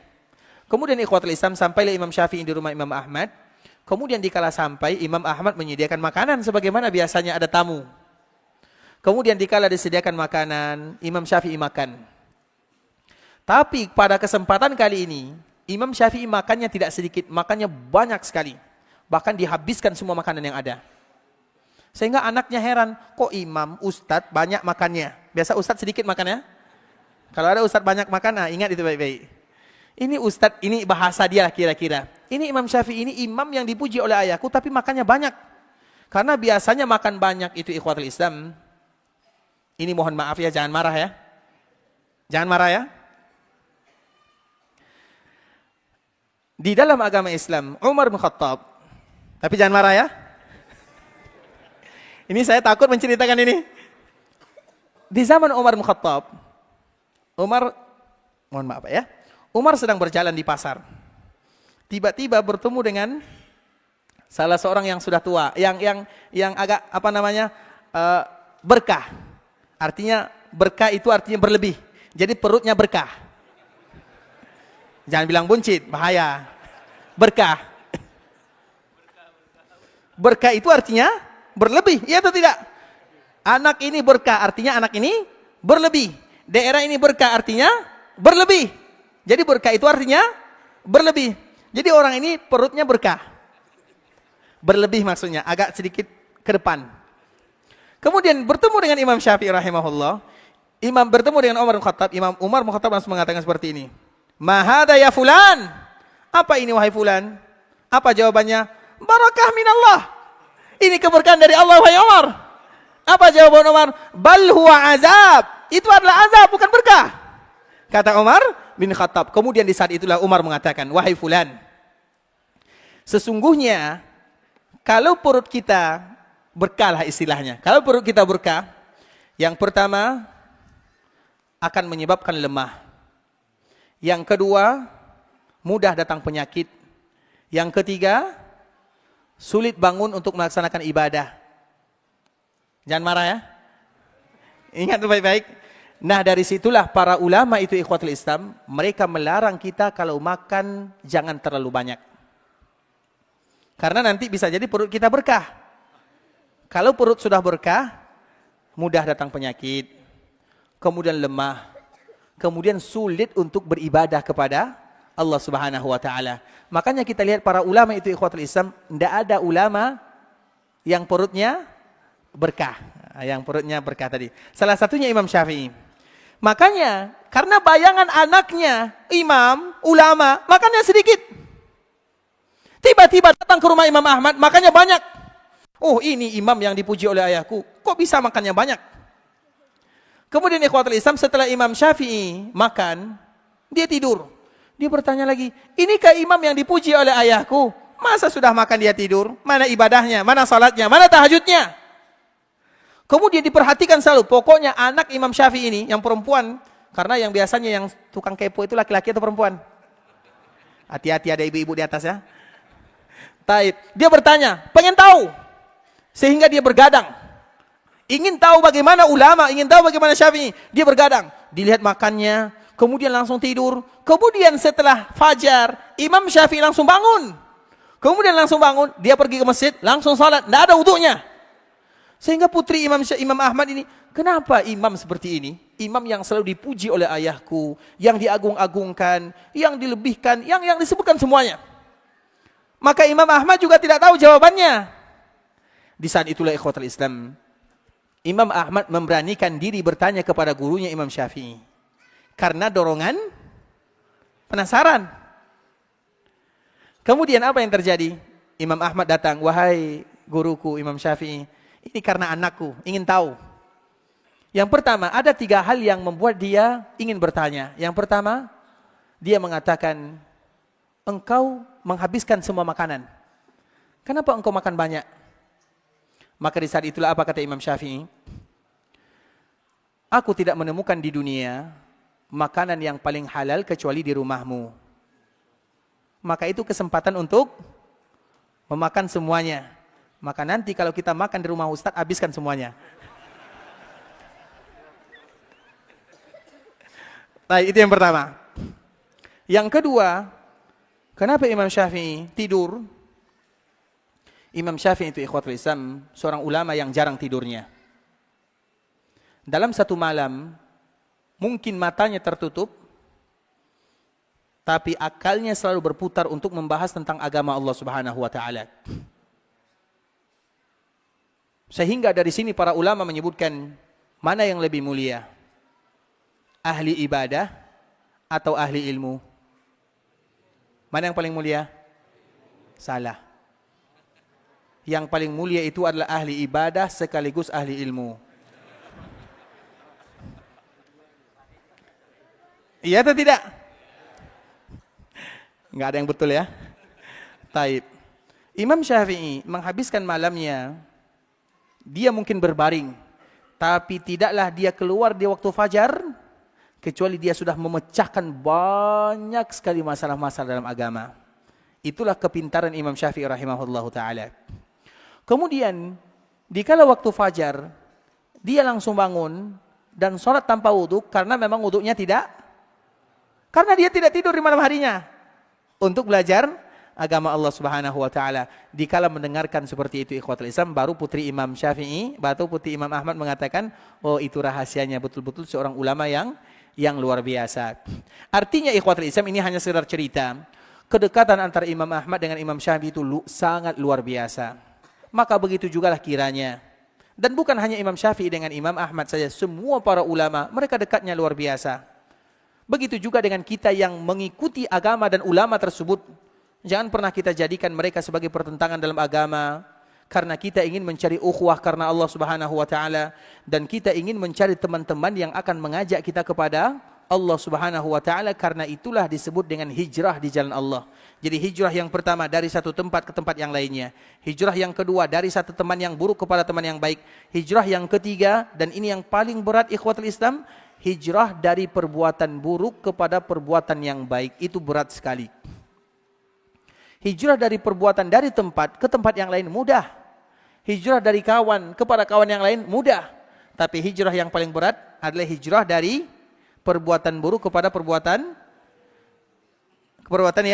yang mulia. Sehingga di antara salah satu kisah yang paling indah, yang dari kisah ini kita tutup insyaallah pembahasan kita, yaitu kisah yang terjadi kepada Husain. Husain ini ikhwatul Islam, anaknya bernama Imran. Anaknya dipanggil dengan Imran bin Husain. Imran bin Husain. Dia adalah salah seorang perawi hadis yang sangat banyak dari Nabi SAW. Ayahnya adalah Husain. Husain itu dulunya adalah orang yang tidak beriman kepada Allah, juga tidak beriman kepada Rasulullah SAW. Dia berada di dalam kesyirikan. Kemudian apa yang terjadi? Nabi bertemu dengannya. Maka Nabi bertanya kepadanya, "Ya Husain, kam ilahan ta'bud?" Berapa Tuhan yang kau sembah? Kata Nabi kepada Husain, yang mana Husain pada waktu itu masih berada di dalam kesyirikan. Ketika Nabi bertanya, "Kam ilahan ta'bud?" Berapa Tuhan yang kamu sembah? Maka Husain mengatakan, "Sittatun fil ardi wa wahidatun fis sama." Tuhan yang aku sembah 6 di bumi, 1 di langit. Jadi Husain dikala ditanya oleh Nabi, "Kam ilahan ta'bud?" Berapa Tuhan yang kamu sembah? Maka dia mengatakan, "Sittatun fil ard." Tuhanku ada 6 di bumi. Yang namanya orang musyrikun. Tuhannya banyak. Wa wahidatun fis sama, dan 1 di langit. Apa maknanya? Agar kita tahu orang-orang musyrikun, mereka menyembah Allah atau tidak? Mereka menyembah Allah, tapi mereka juga menyembah selain Allah. Maka disebut dengan musyrikun. Musyrikun itu apa artinya? Mensyarikatkan Allah. Dia menyembah Allah, iya. Jangan kita beranggapan orang-orang musyrikun tidak menyembah Allah. Tidak. Mereka menyembah Allah, tapi mereka juga menyembah selain Allah Subhanahu wa taala. Bahkan kalau seandainya kita mengatakan orang musyrikun, terkhusus orang-orang Mekah, zaman jahiliyah, mereka tidak beribadah kepada Allah, mereka menyembah berhala, salah. Yang mengatakan salah bukan kita. Allah yang menyebutkan, "Ma na'buduhum." Kami, kata orang-orang musyrikun ini di dalam surah Az-Zumar, "Ma na'buduhum illa liyuqarribuna ila Allahi zulfa." Kami itu tidak pernah menyembah patung. Jadi orang musyrikun mengatakan kami tidak pernah menyembah berhala, enggak. Kami tidak menyembah Hubal, Al-Lat, Al-Manat, enggak pernah kami menyembahnya. Mana abuduhum? Kami tidak menyembahnya. Illa liyuqarribuna ilallah. Kecuali agar kami semakin dekat dengan Allah, itu saja. Jadi orang musyrikun, mereka tidak pernah mengatakan kami menyembah patung, enggak. Tapi mereka mengatakan kami menyembah Allah. Tapi kami tidak mungkin langsung menyembah Allah kecuali melalui patung ini. Bisa dipahami? Tidak mungkin kami menyembah Allah kecuali melalui patung ini. Makanya Allah menyebutkan nama, "Ma na'buduhum illa liyuqarribuna ila Allahi zulfa." Kami tidak pernah menyembah berhala, patung, enggak, kecuali untuk mendekatkan diri kepada Allah. Begitu juga dengan Husain. Husain ini Nabi bertanya, "Kam ilahan ta'bud?" Berapa Tuhanmu? "Sittatun fil ardi wa wahidatun fis sama." 6 di bumi, 1 di langit. Artinya dia beribadah kepada Allah Azza wa Jal, tapi dia juga menyembah selain Allah Subhanahu wa taala. Kemudian dikala Nabi bertanya lagi, kalau sekiranya terjadi masalah yang berat kepada dirimu, Tuhan mana yang kamu cari? Karena Tuhannya ada 7. 6 di bumi, 1 di langit. Nabi bertanya, kalau kamu ada masalah besar, masalah yang berat, Tuhan mana yang kamu cari? Maka apa jawaban Husain? Alladzi fis sama', yaitu ilah yang ada di langit. Yang 6 ini tidak laku. Bisa dipahami? Itu fitrah manusia. Kita ikhwatul Islam, anak sakit, masuk rumah sakit, biaya besar. Apa yang pertama kali kita lakukan? Ya Allah. Bukan hanya kaum muslimin, semua manusia. Semuanya. Bukan hanya manusia, hewan pun demikian. Pernah ikhwatul Islam diceritakan oleh para ulama, seekor keledai. Ini kisah yang masyhur. Dituliskan di dalam kitab-kitab para ulama. Di musim panas yang tidak ada airnya, sehingga dia tidak bisa minum. Keledai juga makhluk Allah Azza wa Jal. Kemudian, dikala sudah lama tidak minum, mati, bahaya. Maka dia mengeluarkan suara yang sangat kuat dan mengadakan seperti ini. Seolah-olah dia menyebut memanggil Allah Subhanahu wa taala. Allah, tapi dengan suara dia tentunya. Itu diceritakan oleh para ulama ikhwatul Islam. Artinya, jangankan manusia, hewan pun kalau seandainya mereka berada dalam masalah, mereka akan mengadu kepada Allah yang ada di langit sana. Makanya kalau kita ada masalah, ya Allah, spontan, Allah. Sehingga Nabi bertanya kepada Husain, kalau kamu ada masalah, Tuhan mana yang kamu cari? Alladzi fis sama', Tuhan yang ada di langit. Selesai. Kemudian apa kata Nabi? Maukah kamu aku ajarkan, kalau kamu mau masuk Islam, aku ajarkan kepadamu kalimat yang akan memberikan kepadamu manfaat dunia dan akhirat. Setelah Nabi mengatakan kalimat ini, maka Nabi meninggalkan Husain. Husain penasaran. Sehingga pada akhirnya tertarik dirinya untuk masuk ke dalam agama Islam. Dikala dia masuk Islam, ikhwatul Islam, yang pertama kali dia lakukan, dicari Nabi. Kemudian dikatakan, ya Rasulullah, bukankah dulu kamu mengatakan kepadaku, kalau kamu masuk Islam, aku ajarkan kepadamu 2 kalimat yang memberikan manfaat dunia dan akhirat. Mana kalimatnya? Maka di saat itulah Nabi mengatakan, ucapkanlah, Allahumma alhimni rushdi wa a'izni syarra nafsi. Allahumma alhimni rushdi wa a'izni syarra nafsi. 2 kalimat ini adalah kalimat agar kita bertahan di atas agama Allah Subhanahu wa taala. Kita tidak kuat beribadah kalau bukan kekuatan dari Allah. Kita tidak akan kuat salat kalau bukan pertolongan dari Allah. Kita tidak akan kuat berdoa kalau bukan bantuan dari Allah. Kita tidak akan pernah bisa beribadah kepada Allah kecuali Allah yang memudahkan kita beribadah. Kalau demikian keadaannya, minta kepada Allah, mohon kepada Allah Azza wa Jal, maka seorang muslim tidak akan pernah melewatkan 2 kalimat ini. Seolah-olah dikala Husain masuk ke dalam agama Islam, pertanyaannya, ya Rasulullah, mana kalimat yang akan membuat aku bertahan di dalam agama, agar aku kuat beribadah, agar aku senantiasa hijrah berada dalam agama Allah Azza wa Jal, berada dalam kebaikan, meninggalkan keburukan. Inilah kalimat yang harus dibaca. Seorang muslim tidak akan pernah terlepas dari kalimat-kalimat yang indah. Dan tidak ada kalimat yang paling indah kecuali bahasa yang keluar dari lisan baginda Rasulullah sallallahu alaihi wasallam. Maka di antara doa yang paling bagus, Allahumma alhimni rushdi wa a'izni syarra nafsi. Ya Allah, mudahkan aku untuk beribadah dan jauhkan aku dari kejahatan diriku. Makanya nanti kalau kita tidak bisa mengucapkan dengan bahasa Indonesia, boleh dengan bahasa Arab. Apa? Bukan terbalik, kita yang tidak hafal, ngaku saja. Sudah hafal doanya? Berarti hari ini kita ada 2 doa yang sangat bermanfaat ya. Yang pertama, Allahumma ahina muslimin wa tawaffana muslimin wa alhiqna bisalihin. Agar kita kuat beribadah kepada Allah. Beribadah tidak mudah, berat. Butuh air mata yang harus menetes. Butuh perjuangan. Orang sedang misalnya enak-enakan dengan dunianya, kita harus ke masjid. orang-orang dengan dunia luarnya, kita dengan gaya yang diinginkan oleh Allah Subhanahu wa taala. Tidak ringan ikhwatul Islam. Maka doa yang kedua yang akan mendukung kita, Allahumma alhimni rusydi wa a'izni syarra nafsi. Allahumma alhimni rusydi. Allahumma alhimni rusydi wa a'izni syarra nafsi. Sudah hafal? Ada yang hafal? Sila, Masya Allah. Artinya?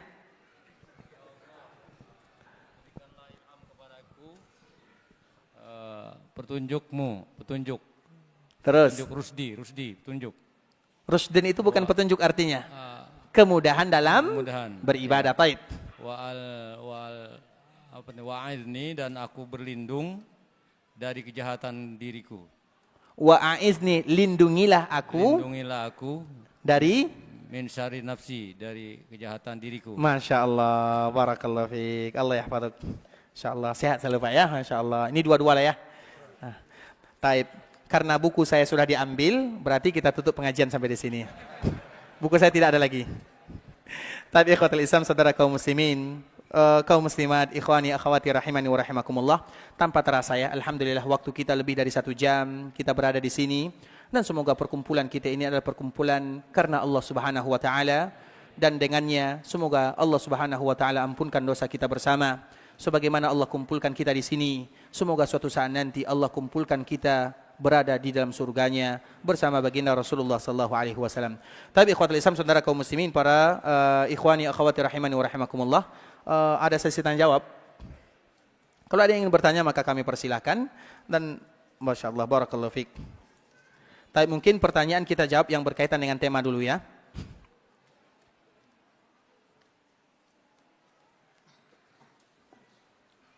Barakallah. Baik, bagaimana hukumnya melakukan yang tidak berkaitan dengan tema, nanti kami undur ya. Kami undur, bukan tidak mau menjawab, tapi kami undur dulu.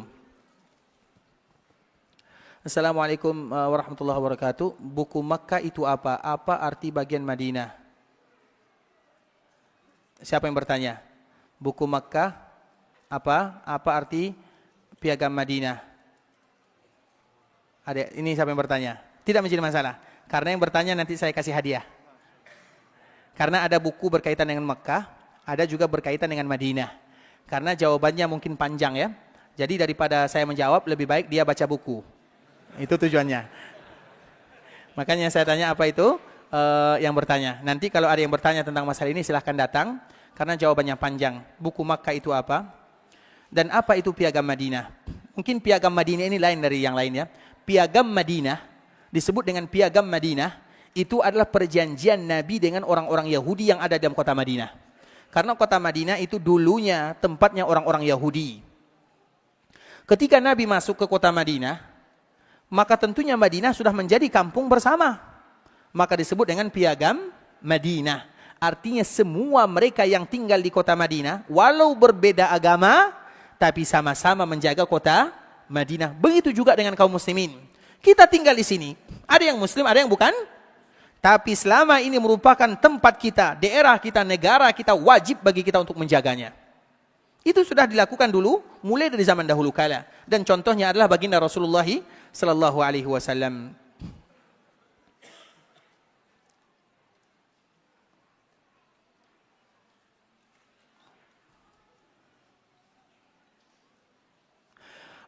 Benar adanya kita atau kata hijrah ke tempat yang lebih baik atau ke amalan yang lebih baik, salah satunya adalah berteman.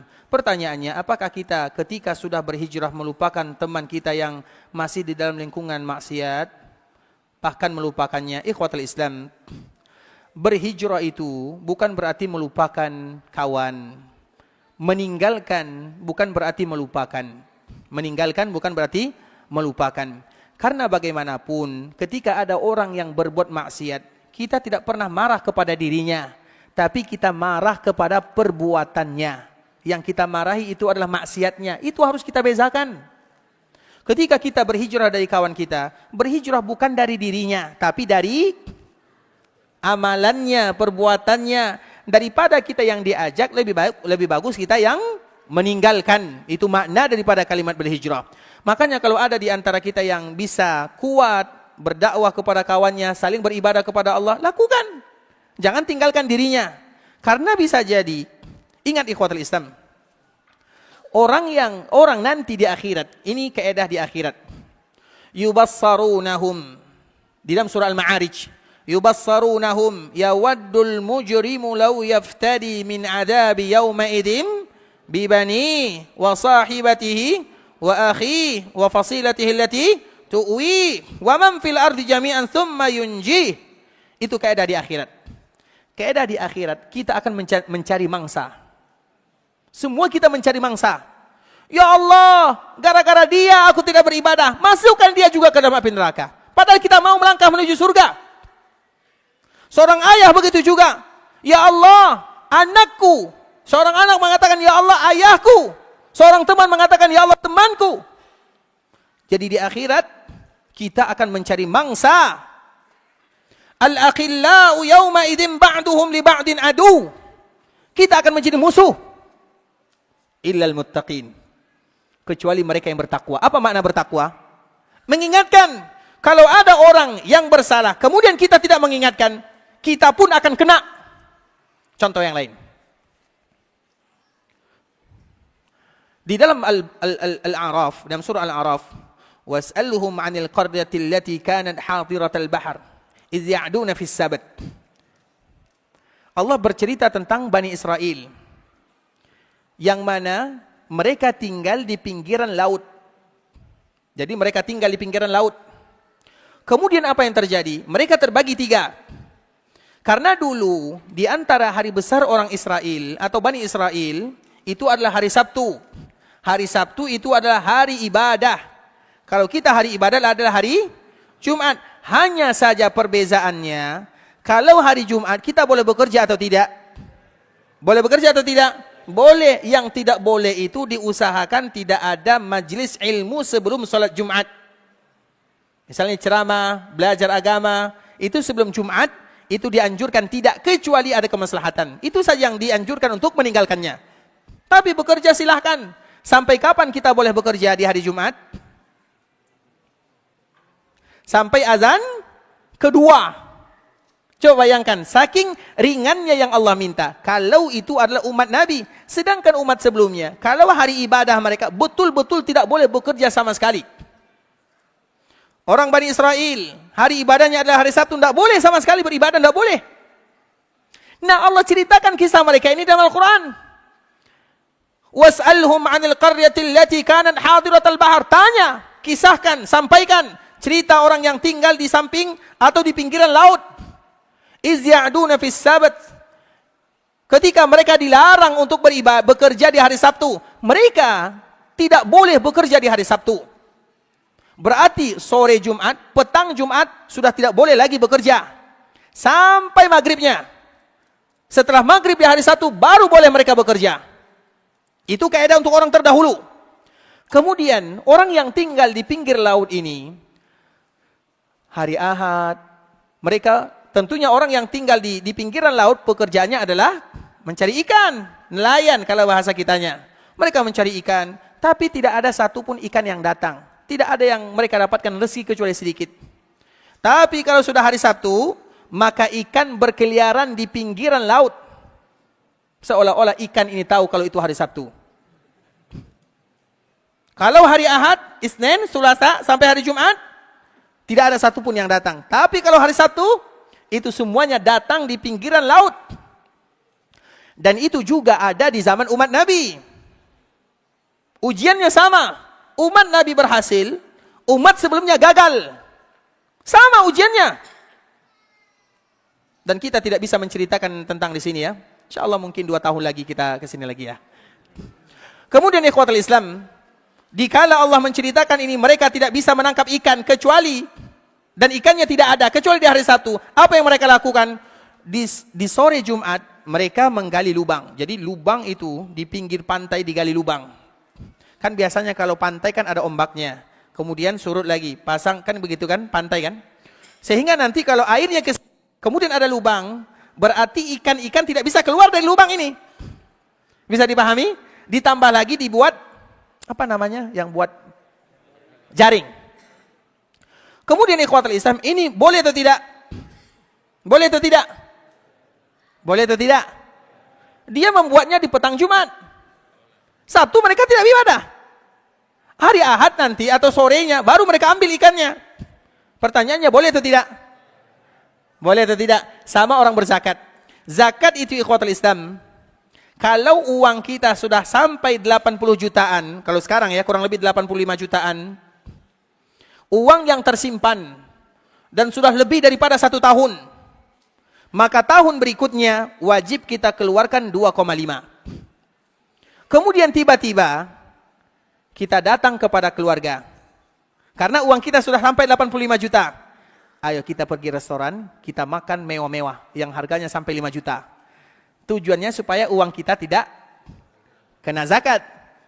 Kurang daripada 85 juta nggak kena zakat. Itu secara umum ya. Itu yang dia makan enak, uangnya berkurang, pada akhirnya kewajiban zakat gugur untuk dirinya. Boleh atau tidak? Itulah disebut dengan hilah. Itu disebut dengan hilah. Hilah itu bahasa kita ya, hilah, hela. Mencari cara lain. Ngeles, saya tidak tahu ya, ngeles. Pokoknya tidak bisa jalan ini, maka cari jalan samping. Makanya setiap jalan samping itu susah. Kemudian ikhwatul Islam, orang ini, Bani Israel, mereka mencari hilah. Iya, mereka tidak bekerja di hari Sabtu, tapi mereka sudah menggali parit, kemudian membuat jaring di sana. Sehingga dikala mereka berada di hari Ahad, ikan-ikan begitu banyak mereka tangkap. Itu dosa yang luar biasa. Nah, Bani Israel terbagi kepada 3. Yang pertama, orang yang melakukannya. Yang kedua, orang yang melihatnya. Dan mereka tidak menegurnya. Dan yang ketiga, orang yang melihatnya dan menegurnya.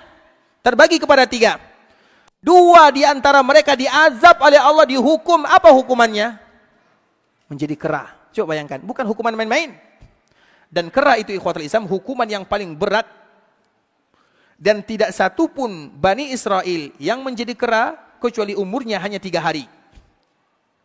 Agar kita tidak mengatakan kalau kera-kera kita ini adalah jangan gara-gara kita marah kepada Yahudi Israel, kalian kera. Nggak. Mereka umurnya hanya kurang lebih 3 hari sahaja. Yang diselamatkan oleh Allah hanya 1. Yang tersisa hanya 1. Yang diazab 2. Yang pertama yang melakukannya. Dan yang kedua yang memperhatikan melakukannya. Mereka diam saja. Kalau di dunia seperti itu ikhwatul Islam, bagaimana kiranya di akhirat? Agama kita tidak akan tegak kecuali saling memberikan nasihat. Iya, yang berjudi kalian, yang berzina kalian, yang mabuk-mabukan kalian, tapi kalau sudah azab turun, semua kita kena. Begitu juga dengan kawan, teman. Makanya di akhirat itu di dunia, di akhirat kita akan mencari mangsa. Ya Allah, gara-gara fulan, dia melihatku melakukan ini, tapi dia diam saja. Masukkan juga dia ya Allah. Kita tidak jadi masuk surga gara-gara itu ikhwatul Islam. Begitu juga dengan teman. Kita tahu teman kita mungkin bisa melakukan atau melakukan kesalahan dosa. Kewajiban kita sampaikan, diterima atau tidak selesai. Kita tidak pernah memaksa, tidak pernah dituntut untuk memaksa. Ma'alaika illal balagh. Tujuan kita sampaikan, diterima alhamdulillah, tidak juga tidak menjadi masalah. Lakukan kewajiban, selesai. Begitu juga supaya apa ikhwatul Islam? Supaya nanti kita ada di hadapan Allah ada hujjah. Begitu juga dengan orang tua. Anak saya seperti ini, tapi ujung-ujungnya dia tidak mau, akhirnya dia mungkin tidak salah, dia tidak berbakti, dia melakukan kemungkaran. Kalau nanti kita dikumpulkan oleh Allah dan anak tersebut mengatakan, ya Allah orang tuaku, maka kita ada hujjah di hadapan Allah. Ya Allah, aku sudah sampaikan. Begitu juga antara suami dan istri. Mungkin suaminya baik atau istrinya baik, suaminya kurang baik. Ketika dikumpulkan oleh Allah, sudah ada hujjah. Ya Allah, aku sudah sampaikan. Kalimat aku sudah sampaikan, itu adalah hujjah yang akan bisa menyelamatkan kita dari api neraka Allah Subhanahu wa taala. Maka itu gunanya. Kita tidak boleh meninggalkan orang yang melakukan kesalahan, tidak. Sampaikan, diterima atau tidak, itu bukan urusan kita. Itu urusan Allah Subhanahu wa taala. Tapi ikhwatul Islam, mungkin karena waktu juga yang sudah jam 5.30 ya. Dibaca atau masih kita tutup sampai di sini? Tutup saja lah ya. InsyaAllah mungkin pada kesempatan yang lain. Semoga Allah mudahkan ikhwatul Islam dan kita selalu bermohon kepada Allah. Dan sebelumnya kita mengucapkan kepada pengurus Masjid Jakarta Garden City ya. Semoga Allah Subhanahu wa taala menjaga mereka dan memudahkan urusan mereka sebagaimana mereka telah memberikan kesempatan bagi kita bersama untuk duduk di sini membaca ayat-ayat Allah Subhanahu wa taala dan juga hadis-hadis Rasulullah sallallahu alaihi wasallam. Ikhwatul Islam, saudara kaum muslimin, kaum muslimat, ikhwani akhwati rahimani wa rahimakumullah. Sampai di sini pembahasan yang bisa kami sampaikan. Yang benar dari Allah Subhanahu wa taala, yang salah sudah pasti dari diri kami pribadi karena kurangnya ilmu kami, karena kebodohan kami, karena kejahilan kami, karena ketidaktahuan kami, dan kami mohon dimaafkan kalau ada bahasa-bahasa yang kurang tepat, kalimat-kalimat yang kurang bagus, penyampaian yang kurang berkenan, dan semoga ini bukan pertemuan kita yang terakhir. Semoga kita nanti kembali bersua di dalam majlis-majlis ilmu di rumah Allah Subhanahu wa taala yang dengannya kita berharap dan tamak akan ampunan Allah Subhanahu wa taala. Kita tutup dengan doa kafaratul majlis. Subhanakallahumma bihamdika asyhadu an la ilaha illa anta astaghfiruka wa atubu ilaik. Wa sallallahu wa sallim ala nabiyyina wa habibina wa khalilina wa sayyidina Muhammadin wa ala alihi wa sahbihi wa sallama tasliman katsira. Assalamu alaikum warahmatullahi wabarakatuh.